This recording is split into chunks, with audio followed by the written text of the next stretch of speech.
This koa hen rules the pool all day.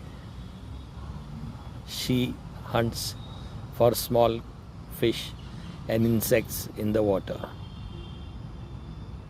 And when I give biscuits to the fish, she runs and grabs one and wets it in the water and eats it.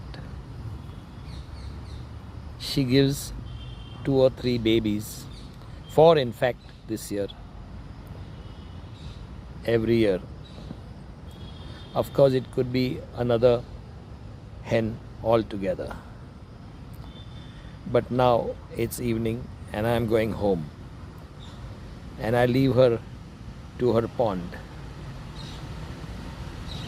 as I will be gone in a few moments. God bless all of these things.